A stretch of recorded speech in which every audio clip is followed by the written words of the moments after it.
बहुत समय पहले काशी नगरी में एक धनी व्यापारी रहता था वसुदेव।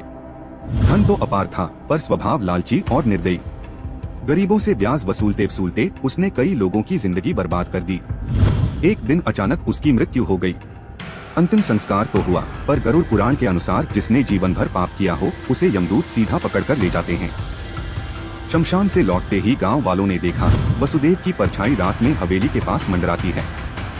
लोग कहते थे उसकी आत्मा भूत बन चुकी है। गरुड़ पुराण में लिखा है, जो प्राणी पापी होकर अचानक मरता है वह 12 दिन तक प्रेत रूप में धरती पर भटकता है, जब तक पिंडदान न हो। पर वसुदेव का बेटा लोभी था, उसने पिंडदान करने से इनकार कर दिया।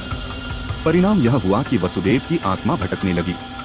रात होते ही हवेली से रोने की आवाज आती, मुझे तर्पण दो, मुझे मुक्ति चाहिए। एक दिन गांव का एक ब्राह्मण वहां पहुंचा।